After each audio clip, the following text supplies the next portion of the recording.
Hello dear students, मैं शशि रंजन और आज हम लोग स्टार्ट करने वाले हैं stereo chemical aspects of nucleophilic substitution reaction. देखो, मैंने प्रीवियस लेक्चर में मैंने SN1 SN2 mean substitution reaction में SN1 और SN2 मैकेनिज्म को हमने कवर किया था। Hello alkane and hello arene में स्टीरियो केमिकल एस्पेक्ट्स पढ़ने हैं सब्स्टिट्यूशन रिएक्शन के, ठीक है ना। चलो, तो सबसे पहले हम लोग समझते हैं ये स्टीरियो केमिकल एस्पेक्ट्स में हम लोग क्या कवर करने वाले हैं।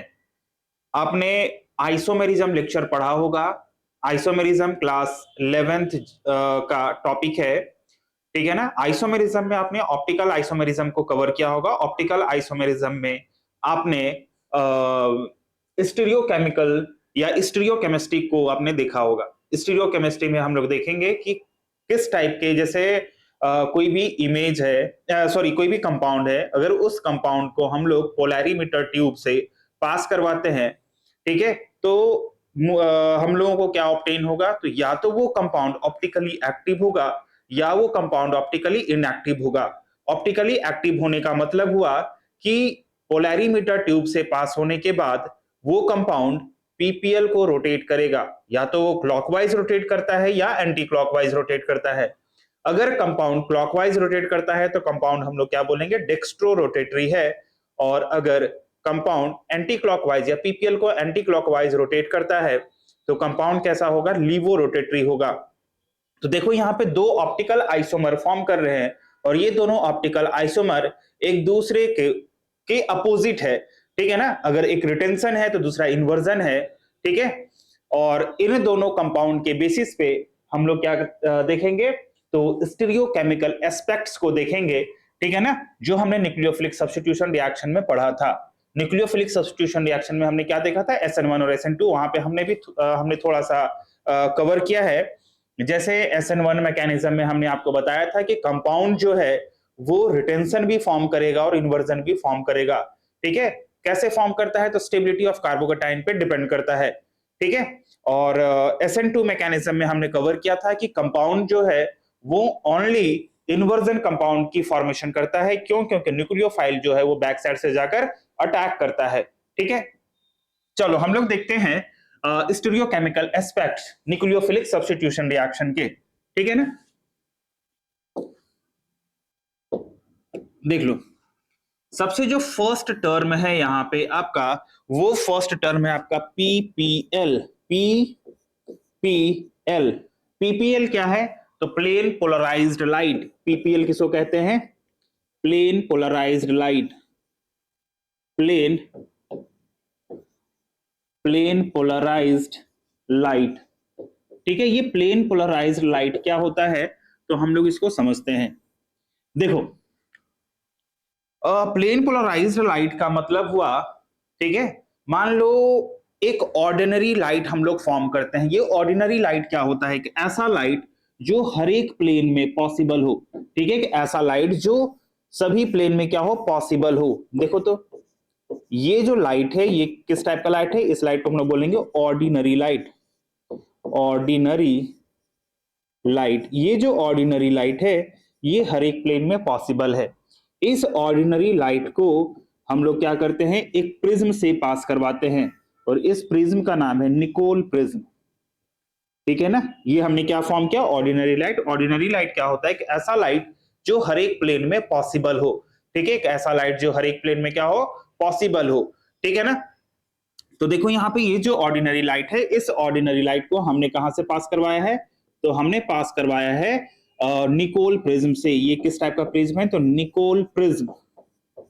निकोल प्रिज्म, ये निकोल प्रिज्म क्या होता है, तो CaCO3 से बना होता है, कैल्शियम कार्बोनेट से बना होता है, ठीक है। इस निकोल प्रिज्म से पास करवाते हैं और ये जो ज्वाइंटिंग पॉइंट है, ये जो पॉइंट है, जब दो प्रिज्म को हमने जोड़ा तो ये जो पॉइंट होगा, ये वाला जो ज्वाइंट होगा, इस ज्वाइंट को हम लोग कहते हैं कैनेडा बाल्शम, ठीक है ना, कैनेडा बाल्शम। ये है आपका निकोल प्रिज्म।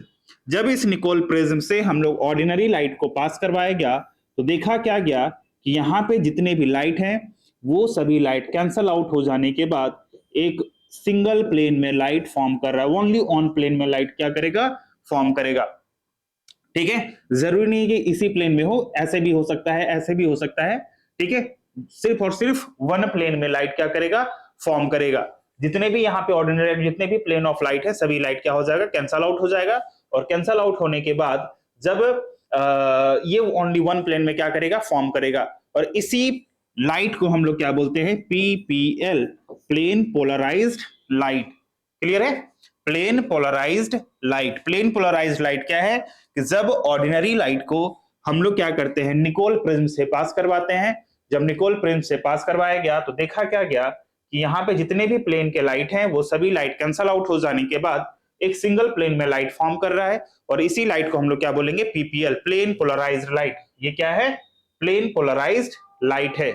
ठीक है, अब देखो प्लेन पोलराइज्ड लाइट को हम लोग पास करवाते हैं एक पोलैरीमीटर ट्यूब से, तो क्या होता है। चलो पहले से आप लोग नोट करो, फिर आगे बढ़ते हैं।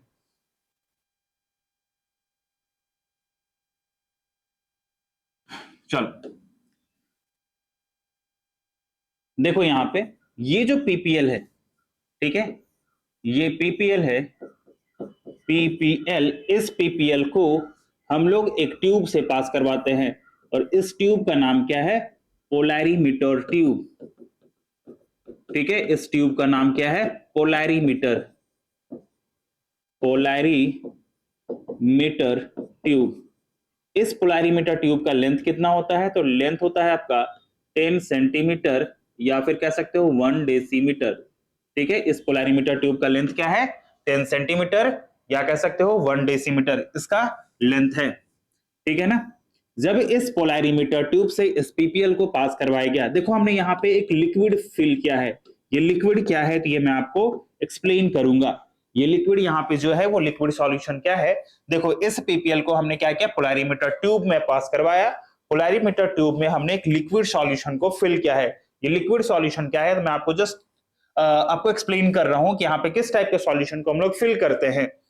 ठीक है ना, जब इस पोलैरीमीटर ट्यूब से हमने पास करवाया तो देखा क्या गया, कि ये जो लाइट है वो लाइट या तो वो क्लॉकवाइज थीटा एंगल से क्लॉकवाइज रोटेट कर रहा है। ठीक है ना, यहाँ पे दो पॉसिबिलिटीज हो सकती है कि पहली पॉसिबिलिटीज हमने क्या देखा, पहली पॉसिबिलिटीज देखा कि जब हमने पीपीएल को पोलैरीमीटर ट्यूब से पास करवाया तो पीपीएल जो है वो पोलैरीमीटर ट्यूब से पास होने के बाद, पोलैरीमीटर ट्यूब से पास होने के बाद वो थीटा एंगल से क्या हुआ, क्लॉकवाइज रोटेट किया। दूसरी कंडीशन हो सकती है कि ये थीटा एंगल से क्या होगा, एंटी क्लॉकवाइज रोटेट करेगा। ठीक है, ये थीटा एंगल से क्या करेगा, एंटी क्लॉकवाइज रोटेट करेगा। तीसरी कंडीशन ये भी हो सकती है कि अगर ये पीपीएल को हम लोग पोलैरीमीटर ट्यूब से पास करवाते हैं, ठीक है ना, पोलैरीमीटर ट्यूब से हम लोग पास करवाते हैं तो ये क्या होगा,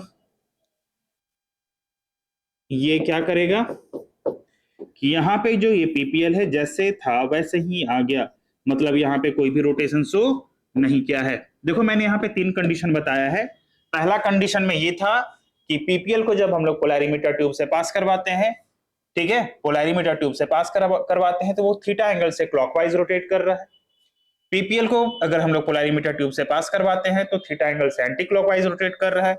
और तीसरी कंडीशन में ये है कि जब हम लोग पीपीएल को पोलैरीमीटर ट्यूब से पास करवाते हैं तो यहाँ पे कोई भी रोटेशन ऑब्जर्व नहीं हो रहा है।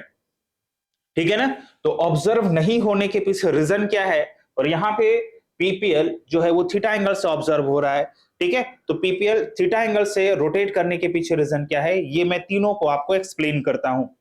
ठीक है, उससे पहले आप जानो कि अगर वो थीटा एंगल से क्लॉकवाइज या एंटी क्लॉकवाइज रोटेट करता है तो ऐसे कंपाउंड को कहते हैं ऑप्टिकली एक्टिव कंपाउंड। ठीक है, मतलब यहां पर जो सॉल्यूशन था, जिस कंपाउंड के सॉल्यूशन को पोलैरीमीटर ट्यूब में फिल किया है, और अगर वो थीटा एंगल से क्लॉकवाइज या एंटी क्लॉकवाइज रोटेट कर रहा है, मतलब ये जो कंपाउंड है वो कैसा कंपाउंड है, ऑप्टिकली एक्टिव कंपाउंड है। ठीक है ना, ये कंपाउंड कैसा है, ऑप्टिकली एक्टिव कंपाउंड है। और अगर पीपीएल, जो हमने जो तीसरा कंडीशन हमने लिखा है, पीपीएल अगर पोलैरीमीटर ट्यूब से हम लोग पास करवाते हैं पीपीएल को और यहां पर कोई भी रोटेशन शो नहीं कर रहा है, इसका मतलब ये जो कंपाउंड है वो ऑप्टिकली इनएक्टिव है। Optically inactive. ये कंपाउंड कैसा है? ऑप्टिकली इनएक्टिव है। ऑप्टिकली एक्टिव और ऑप्टिकली इनएक्टिव होने के पीछे रीजन क्या है, इस चीज को हम लोग यहाँ पे देखते हैं। चलो उससे पहले आप लोग यहाँ पे समझो कि अगर पीपीएल थीटा एंगल से क्लॉकवाइज रोटेट कर रहा है तो ऐसे कंपाउंड को हम लोग बोलते हैं dextro rotatory compound. Dextro rotatory का मतलब हुआ थीटा एंगल से क्लॉकवाइज रोटेट कर रहा है, ठीक है। और ऐसे कंपाउंड को हम लोग प्लस से या स्मॉल डी से डिनोट करते हैं, ठीक है ना। अगर पीपीएल थीटा एंगल से एंटी क्लॉकवाइज रोटेट कर रहा है तो ऐसे कंपाउंड को हम लोग बोलते हैं लीवो रोटेटरी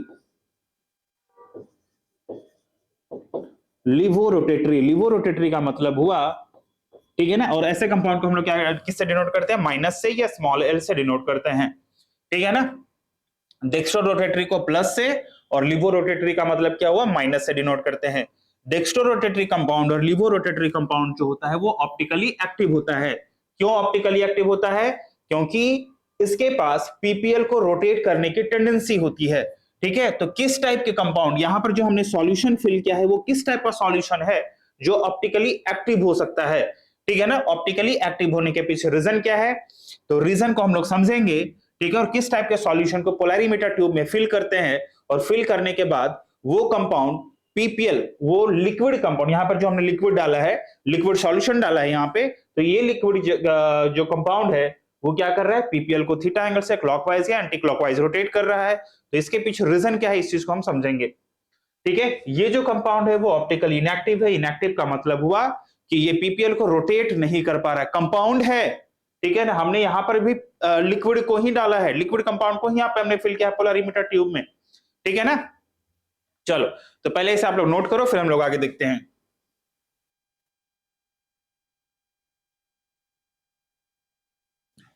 चलो पहले आप समझो पोलैरिमीटर। अभी हमने बहुत बार यहां पे बोला ये पोलैरिमीटर क्या होता है, ठीक है ना। ये पोलैरिमीटर का काम क्या है? एक पोलैरिमीटर ट्यूब जो हमने लिया था, उस पोलैरिमीटर ट्यूब में एक्चुअली पोलैरिमीटर करता क्या है, ठीक है ना।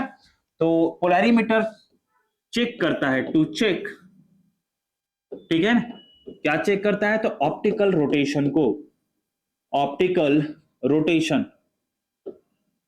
ठीक है। To check optical rotation, optical rotation को चेक करता है या मेजर कह सकते हो, टू चेक या measure optical rotation. Optical rotation का मतलब हुआ कि वो कितने एंगल से थीटा डिग्री में, ठीक है, थीटा एंगल में कितने एंगल से क्या कर रहा है, वो रोटेट कर रहा है, या वो क्लॉकवाइज रोटेट कर रहा हो या एंटी क्लॉकवाइज। अगर क्लॉकवाइज रोटेट किया तो प्लस में हम लोग डिनोट करेंगे, और एंटी क्लॉकवाइज रोटेट किया तो माइनस में डिनोट करते हैं, ठीक है ना। अब देखो यहाँ पे अल्फा इज इक्वल टू क्या होता है? Theta by L into C, ठीक है, theta by L into C, ठीक है।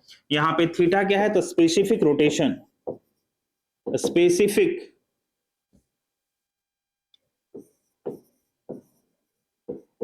स्पेसिफिक रोटेशन, ठीक है। एल क्या है? तो लेंथ ऑफ पोलैरीमीटर, और सी क्या है आपका? कंसंट्रेशन ऑफ सॉल्यूशन की कंसंट्रेशन क्या होगा? तो कंसंट्रेशन जो होगा वो हम लोग किस में रखेंगे? तो 1 ग्राम पर ml में, ठीक है। ये है कंसंट्रेशन। लेंथ जो हम लोग लेंगे पोलैरिमीटर का वो 1 डेसीमीटर, और इसको जो हम लोग लेंगे वो रेडियन में लेंगे, ठीक है। इसका यूनिट क्या हो जाएगा? रेडियन में, ठीक है। तो ये आपका स्पेसिफिक रोटेशन बता रहा है कि अल्फा जो है, alpha is directly proportional to theta, ठीक है। थीटा के डायरेक्टली प्रोपोर्शनल होगा, inversely proportional to L into C, ठीक है। चलो तो इस चीज को आप यहां पे नोट करो, फिर हम लोग आगे बढ़ते हैं।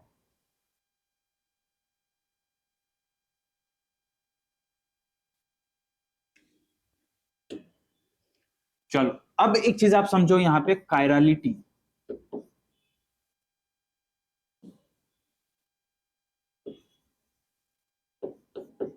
कायरालिटी, ये कायरालिटी क्या होता है? तो chirality is property of chiral carbon, ठीक है। कायरालिटी क्या है? प्रॉपर्टी है, किसका प्रॉपर्टी है? कायरल कार्बन की प्रॉपर्टी है। कायरल कार्बन की प्रॉपर्टी का मतलब हुआ, ठीक है ना, कि ऐसा कार्बन जिसकी चारों वैलेंसीज पे डिफरेंट डिफरेंट फंक्शनल ग्रुप होगा इंक्लूडिंग हाइड्रोजन, ठीक है ना। जैसे हम लोग यहाँ पे ले लेते हैं एल, यहाँ पे सी एल, यहाँ पे एच, यहाँ पे मान लो आप OH ले लो और यहाँ पे ले लो आप CH3। देखो ये कार्बन की चारों वैलेंसीज पे क्या है, डिफरेंट डिफरेंट फंक्शनल ग्रुप लगा हुआ है, ठीक है। डिफरेंट डिफरेंट फंक्शनल ग्रुप लगे होने का मतलब हुआ कि ये कंपाउंड जो है वो कायरल कार्बन है।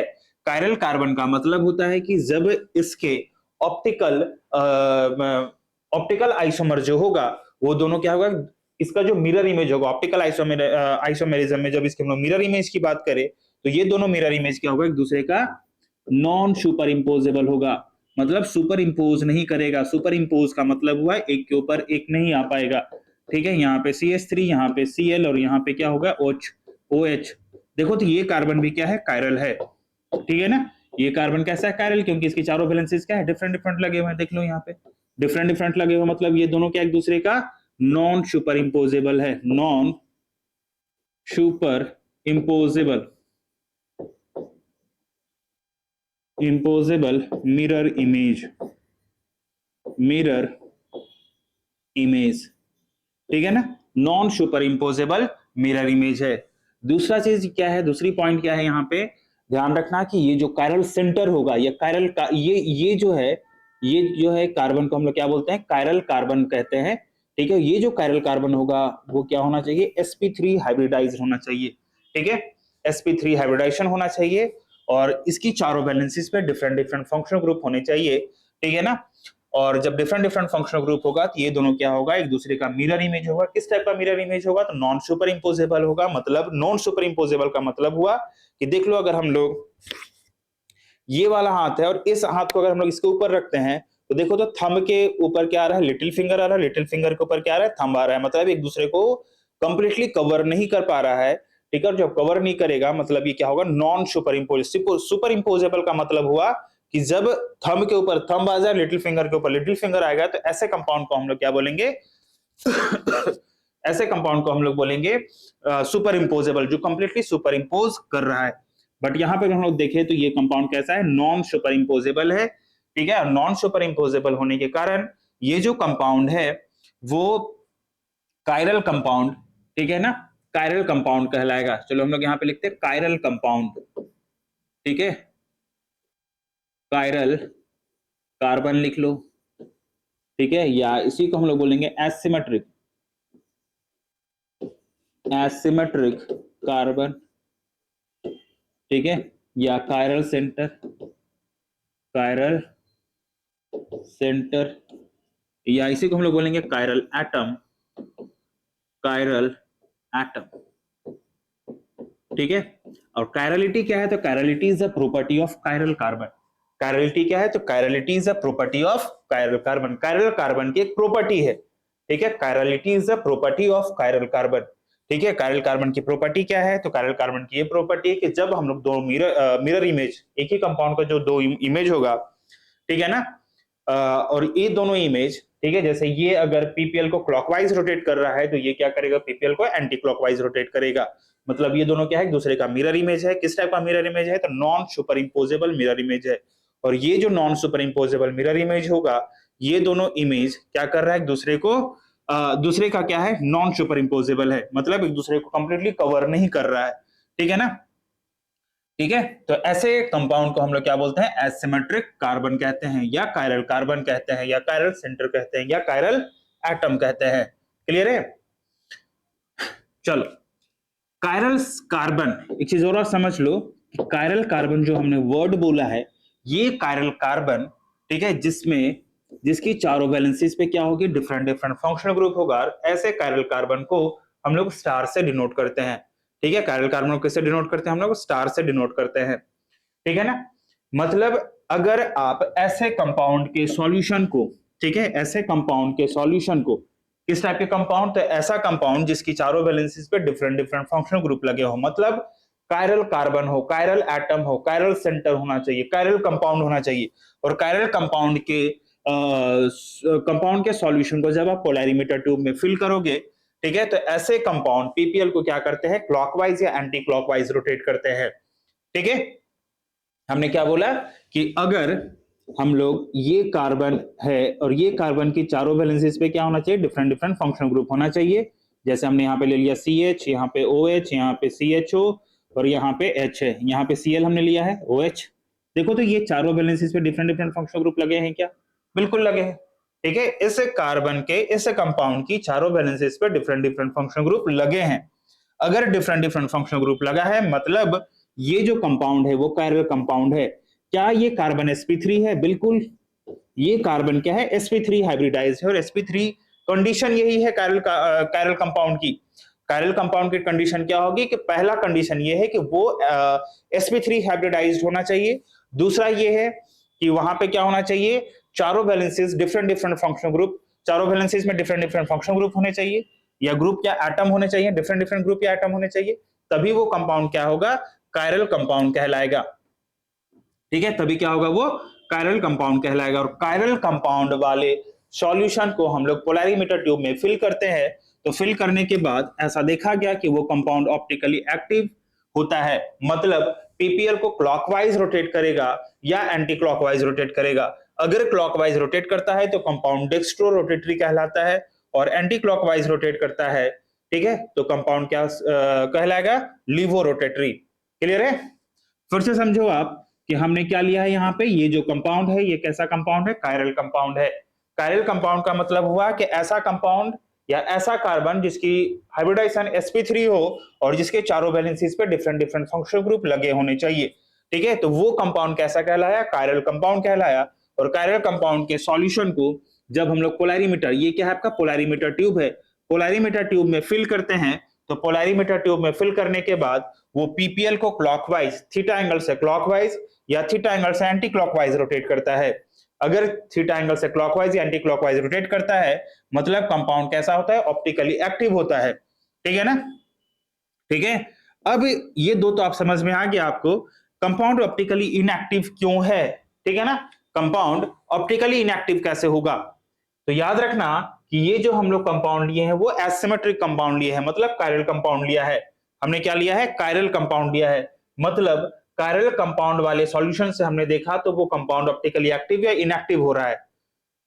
इसका मतलब क्या हुआ कि ऑप्टिकली इनएक्टिव होने का मतलब क्या हुआ कि ये है कि यहां पर जो हमने पोलैरिमीटर ट्यूब में फिल किया है सॉल्यूशन को, वो सॉल्यूशन जो है वो कायरल कंपाउंड वाले सॉल्यूशन नहीं होंगे। अगर कायरल कंपाउंड वाला सॉल्यूशन होता है तो डेफिनेटली कंपाउंड क्या होगा आपका, ऑप्टिकली एक्टिव होगा।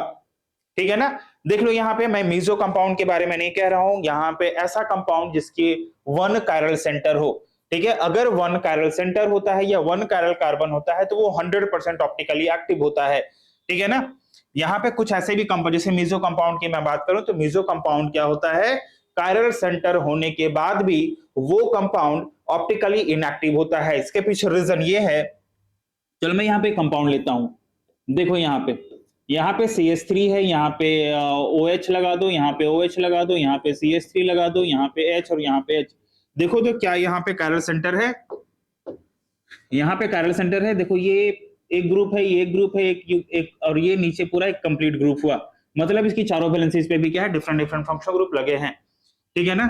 यहाँ पर देखो, यहाँ पर एक ग्रुप है, यहाँ पे एक है, यहाँ पे एक है, और यहाँ इसके ऊपर पूरा कंप्लीट एक ग्रुप है, मतलब नीचे वाला जो कार्बन है वो भी कायरल का कार्बन हुआ। ठीक है, तो यहाँ पे दो कायरल सेंटर होने के बाद भी ये कंपाउंड कैसा है, ऑप्टिकली इनएक्टिव है। तो इनएक्टिव होने के पीछे रीजन क्या है, तो रीजन ये है कि अगर ये पीपीएल को थीटा एंगल से क्लॉकवाइज रोटेट कर रहा है तो डेफिनेटली ये कंपाउंड थीटा एंगल से एंटी क्लॉकवाइज रोटेट करेगा। ठीक है ना? और क्लॉकवाइज और एंटी क्लॉकवाइज रोटेट करने के कारण, ठीक है, ये जो कंपाउंड है, इस कंपाउंड में ऑप्टिकल रोटेशन जो होगा, जैसे मान लेते हैं हम लोग यहाँ पे थीटा एंगल से क्लॉकवाइज 50 डिग्री रोटेट कर रहा है, ठीक है ना, एंटी क्लॉकवाइज रोटेट कर रहा है, और ये थीटा एंगल से क्लॉकवाइज रोटेट कर रहा है। देखो तो -50 डिग्री प्लस 50 डिग्री दोनों की जो नेट रोटेशन हो जाएगी वो क्या हो जाएगी, 0 हो जाएगी। मतलब इस कंपाउंड में क्या हो रहा है, इंटरनल कंपनसेशन हो रहा है। इंटरनल कंपनसेशन होने के कारण कंपाउंड ऑप्टिकली इनएक्टिव हो जा रहा है। ठीक है, कंपाउंड कैसा हो रहा है, ऑप्टिकली इनएक्टिव हो जा रहा है। क्लियर है? कंपाउंड क्या होता है, मेसो कंपाउंड। ऐसे कंपाउंड को हम लोग क्या बोलते हैं, मेसो कंपाउंड कहते हैं। मेसो कंपाउंड, मेसो कंपाउंड में क्या है, देख लो यहाँ पे प्लेन ऑफ सिमेट्री है। ठीक है ना? प्लेन ऑफ सिमेट्री है। मैं आपको ये भी बता रहा हूं कि प्लेन ऑफ सिमेट्री होने से क्या होता है, ठीक है ना, और सेंटर ऑफ सिमेट्री होने से क्या होता है, ठीक है। चलो हम लोग उसको डिस्कस करेंगे। मतलब यहाँ पे क्या होगा कि ऐसा कंपाउंड होगा, या तो वो मेसो कंपाउंड होगा, ठीक है, या फिर ऐसा कंपाउंड होगा कि जिसकी चारों वैलेंसीज डिफरेंट डिफरेंट नहीं हो, तभी वो कंपाउंड क्या होगा, ऑप्टिकली इनएक्टिव होगा, ठीक है ना।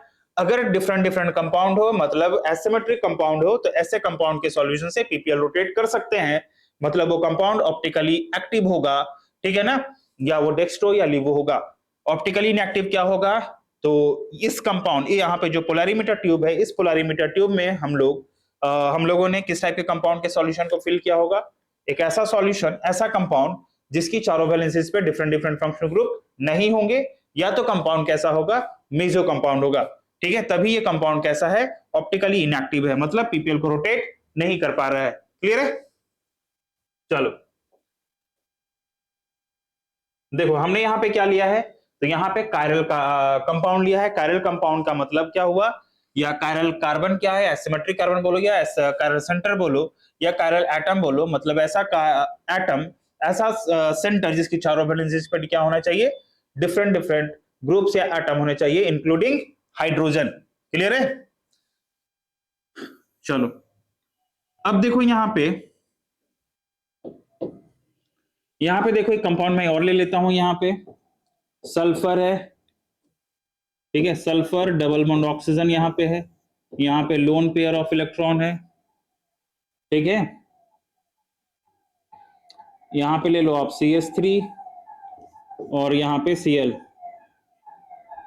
ठीक है ना। यहाँ पे देखो क्या ये कार्बन सेंटर एसिमेट्रिक है, क्या एसिमेट्रिक ओनली कार्बन ही होता है, नहीं, ठीक है। ये कार्बन देखो तो ये सेंटर देखो तो एसिमेट्रिक है, कैसे, क्योंकि इसकी चारों वैलेंसीज पे क्या है, यहाँ पे डिफरेंट डिफरेंट एटम्स लगे हुए हैं। क्या ये जो सेंटर है सल्फर एटम है, क्या ये sulphur atom sp3 hybridisation show कर रहा है, हाँ बिल्कुल कर रहा है, sp3 हाइब्रिडाइजेशन कर रहा है, 3 सिग्मा बॉन्ड 1 पाई बॉन्ड, ठीक है ना, sp3 हाइब्रिडाइजेशन शो कर रहा है। क्या इसकी चारों वैलेंसीज पे डिफरेंट डिफरेंट फंक्शनल ग्रुप लगे हुए हैं, हाँ डिफरेंट लगे हुए, एक ऑक्सीजन भी है, एक CH3 है, Cl है, और ऊपर एक लोन पेयर, इसको भी हम लोग क्या करेंगे, कंसिडर करेंगे।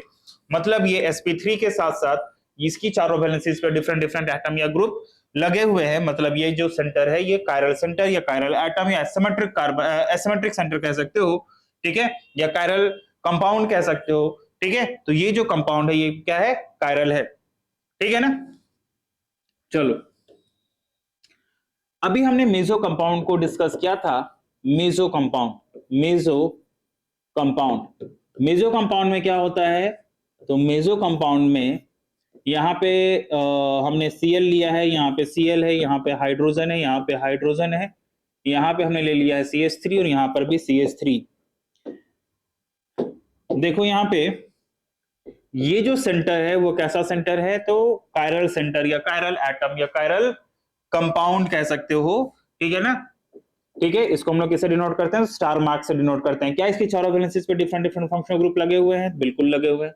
इसकी चारों वैलेंसीज पे डिफरेंट डिफरेंट फंक्शनल ग्रुप लगा हुआ है। ये 3 वैलेंसी है, ये नीचे वाला पूरा हुआ, इसमें देखो तो 1 2 3, ये 3 डिफरेंट हुआ और ये पूरा कंप्लीट ये हुआ, ठीक है ना। तो यहाँ पे हम लोग क्या देख रहे हैं कि इसकी चारों वैलेंसीज पे डिफरेंट डिफरेंट फंक्शनल ग्रुप के एटम लगे हुए हैं। मतलब ये जो सेंटर है वो कैसा सेंटर है, तो ये sp3 हाइब्रिडाइजेशन है, ठीक है, ये sp3 हाइब्रिडाइजेशन है। sp3 हाइब्रिडाइजेशन के साथ साथ ये जो सेंटर है वो कैसा सेंटर है, कायरल सेंटर है, कायरल कार्बन है, एसिमेट्रिक कार्बन कह सकते हो। और यहाँ पे कितने कायरल सेंटर है, तो 2 कायरल सेंटर है, ठीक है ना। इसको लोग मेसो क्यों बोलेंगे, मेसो कंपाउंड क्यों बोलेंगे, मेसो का मतलब हुआ कि अगर इन दोनों के बीच में हम लोग प्लेन ऑफ सिमेट्री ले, प्लेन ऑफ सिमेट्री, ठीक है ना, प्लेन ऑफ सिमेट्री ले, प्लेन ऑफ सिमेट्री का मतलब हुआ कि जब हम लोग प्लेन ऑफ सिमेट्री लेते हैं तो 2 इक्वल पार्ट में डिवाइड हो जाए। देखो तो ये पार्ट और ये पार्ट क्या कर रहा है, एक दूसरे को कंप्लीटली डिवाइड कर रहा है, ठीक है ना, सॉरी इक्वली डिवाइड कर, कंप्लीटली नहीं बोलेंगे, इक्वली डिवाइड कर रहा है। और इक्वली डिवाइड करने के कारण, ठीक है, ये कंपाउंड कैसा कंपाउंड कहलाया, मेसो कंपाउंड कहलाया। क्या मेसो कंपाउंड ऑप्टिकली एक्टिव होता है, क्या मेसो कंपाउंड ऑप्टिकली एक्टिव होता है, तो नहीं, मेसो कंपाउंड ऑप्टिकली एक्टिव नहीं होगा। कैसे नहीं होगा, अगर ये पीपीएल को क्लॉकवाइज रोटेट करेगा तो डेफिनेटली ये पीपीएल को क्या करेगा, एंटी क्लॉकवाइज रोटेट करेगा, और क्लॉकवाइज और एंटी क्लॉकवाइज रोटेट करने के कारण कंपाउंड जो है वो ऑप्टिकली इनएक्टिव हो जाता है, ऑप्टिकली इनएक्टिव, ऑप्टिकली इनएक्टिव हो जाता है। और ऑप्टिकली इनएक्टिव होने के कारण, ठीक है, ये पीपीएल को रोटेट नहीं कर पाता है, ठीक है, ये पीपीएल को रोटेट नहीं कर पाता है, ठीक है। सेकंड पॉइंट ये हुआ, क्यों नहीं कर पाता है, तो ऑप्टिकली इनएक्टिव होने के पीछे रीजन क्या है, तो रीजन ये है कि यहां पे इंटरनल कंपनसेशन होता है, इंटरनल कंपनसेशन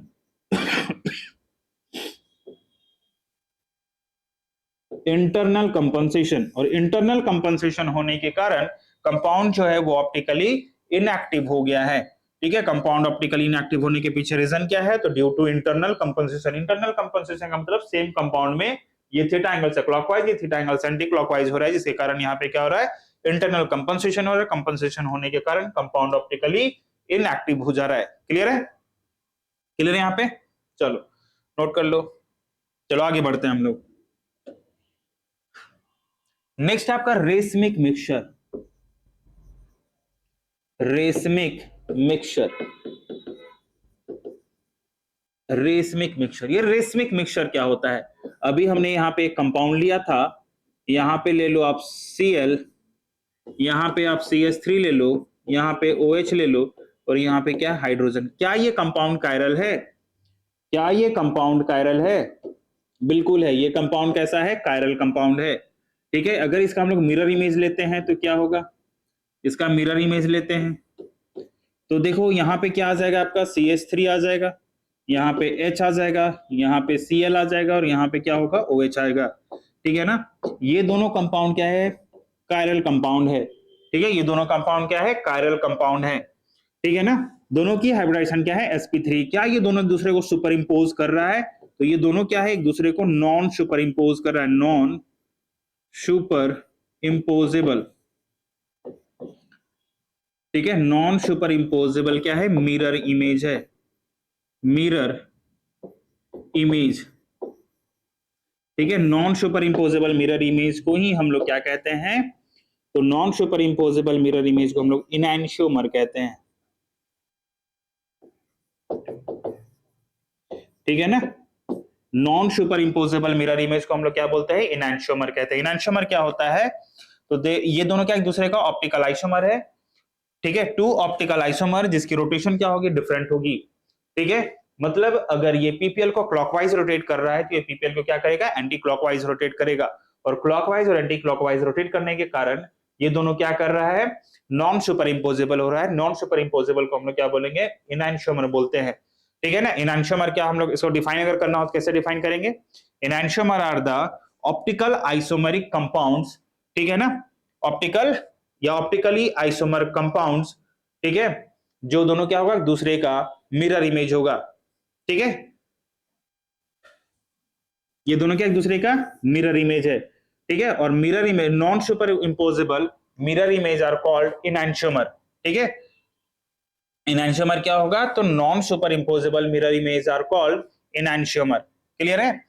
अब देखो ये दोनों क्या कर रहा है, ये थीटा एंगल से अगर क्लॉकवाइज रोटेट कर रहा है, मान लेते हैं कि अगर ये क्लॉकवाइज रोटेट कर रहा है मतलब ये प्लस या डी में लिखेंगे हम लोग, और मान लेते हैं ये एंटी क्लॉकवाइज रोटेट कर रहा है तो माइनस या एल में लिखते हैं, ठीक है ना। अगर इस कंपाउंड के 50% सॉल्यूशन को और इस कंपाउंड के 50% सॉल्यूशन को हम लोग मिक्स करते हैं, मान लो हमने यहाँ पे एक कंटेनर लिया, इस कंटेनर में 50% सॉल्यूशन डेक्स्ट्रो का और 50% सॉल्यूशन हम लोग लीवो का लेते हैं, ठीक है ना। 50% सॉल्यूशन हमने क्या है, डेक्स्ट्रो, और 50% सॉल्यूशन हमने किसका लिया है, लीवो का कम लिया है। तो यहाँ पे क्या हो जाएगा, 100% सॉल्यूशन होगा, यहाँ पे क्या होगा, 100% सॉल्यूशन होगा, और इसी 100% सॉल्यूशन को हम लोग क्या बोलेंगे, रेसमिक मिक्सचर। रेसमिक मिक्सचर क्या होता है, तो इक्विमोलर मिक्सचर ऑफ, ठीक है ना, equimolar mixture of dextro and laevo, equi molar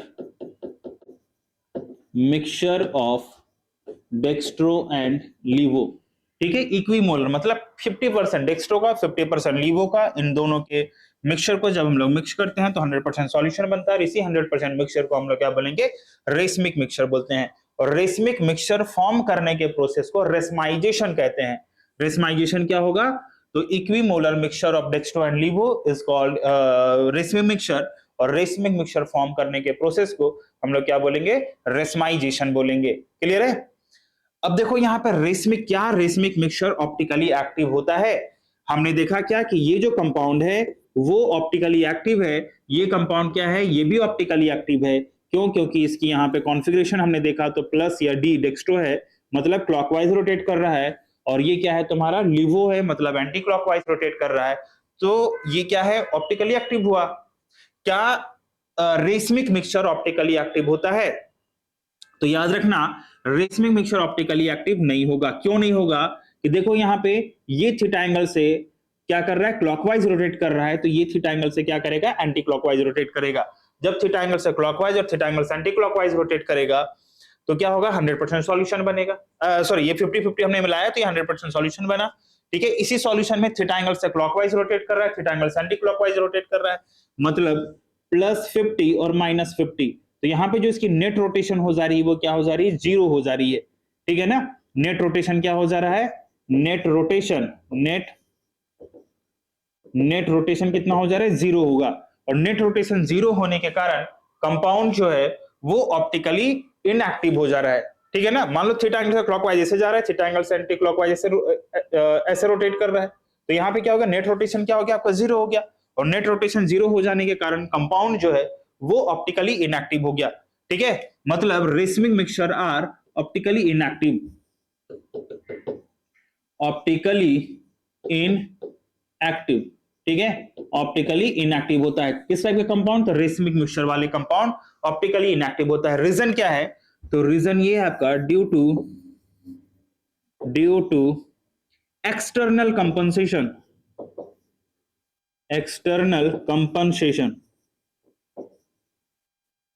ठीक है ना, एक्सटर्नल कंपनसेशन, एक्सटर्नल कंपनसेशन होने के कारण हमने मेजो कंपाउंड में इंटरनल कंपनसेशन लिखा था, रेसमिक मिक्सचर में हमने क्या लिखा है, तो एक्सटर्नल कंपनसेशन। एक्सटर्नल कंपनसेशन होने के कारण मतलब दो अलग अलग कंपाउंड में क्या हो रहा है, कंपनसेट कर रहा है, और कंपनसेट होने के कारण कंपाउंड कैसा कहलाया, कंपाउंड कैसा कहलाया, ऑप्टिकली इनएक्टिव कहलाया।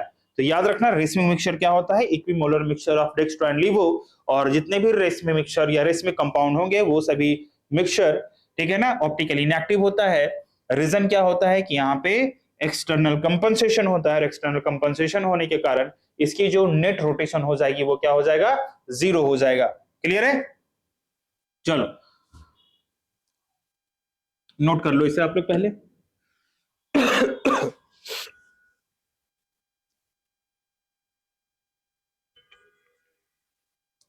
चलो आगे बढ़ते हैं हम लोग। नेक्स्ट है आपका ऑप्टिकली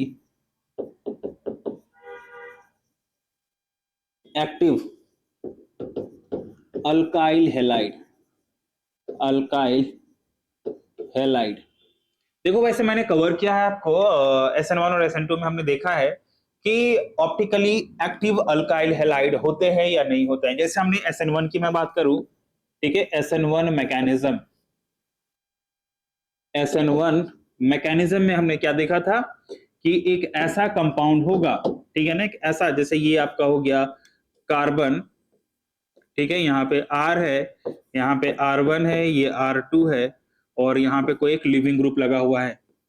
ठीक है, यहाँ पे आपका क्या आ गया, न्यूक्लियोफाइल आ गया। तो ये न्यूक्लियोफाइल क्या करेगा, यहाँ से इस किसके प्रेजेंस में उन्होंने रिएक्शन करवाया था, तो पोलर प्रोटिक के प्रेजेंस में रिएक्शन करवाया था। पोलर प्रोटिक क्या करता है, इन दोनों के बीच के बॉन्ड को ब्रेक करता है, तो यहाँ से ये बाहर जाएगा।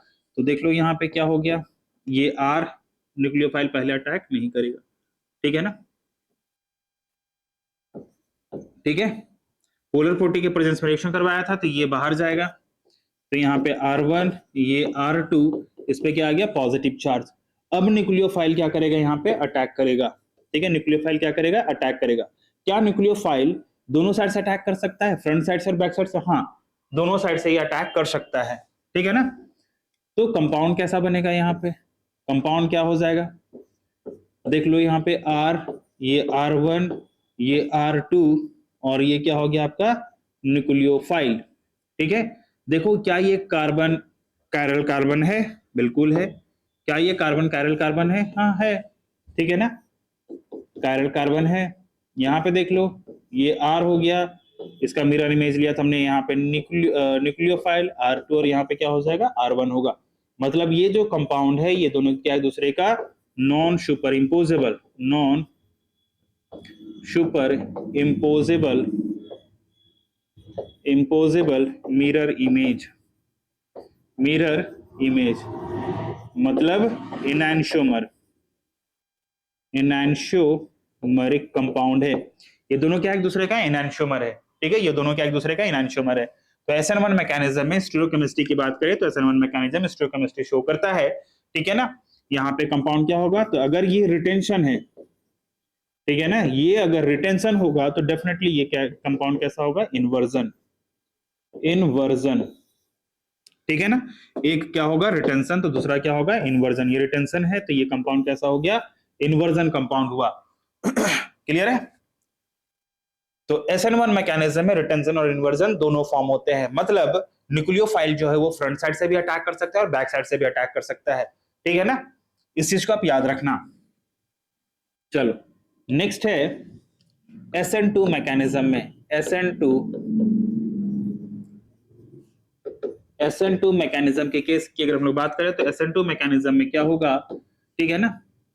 जैसे यहाँ पे कार्बन है, यहाँ पे R है, या फिर इसको आप H ले लो। यहाँ पे ये कार्बन है, यहाँ पे H है, यहाँ पे H है और यहाँ पे क्या है हाइड्रोजन लगा हुआ, लिविंग ग्रुप लगा हुआ है, ठीक है ना। यहाँ पे क्या आ गया आपका न्यूक्लियोफाइल आया। न्यूक्लियोफाइल अगर फ्रंट साइड से अटैक करता है तो क्या होगा, लिविंग ग्रुप के पास lone pair of electron, lone pair of electron होने के कारण न्यूक्लियोफाइल जो है वो फ्रंट साइड से अटैक नहीं कर पाएगा, तो किधर से अटैक करेगा, बैक साइड से अटैक करेगा।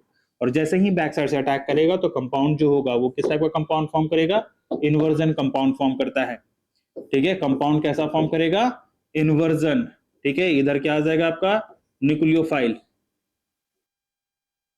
ठीक है, न्यूक्लियोफाइल इधर आएगा, यहाँ पे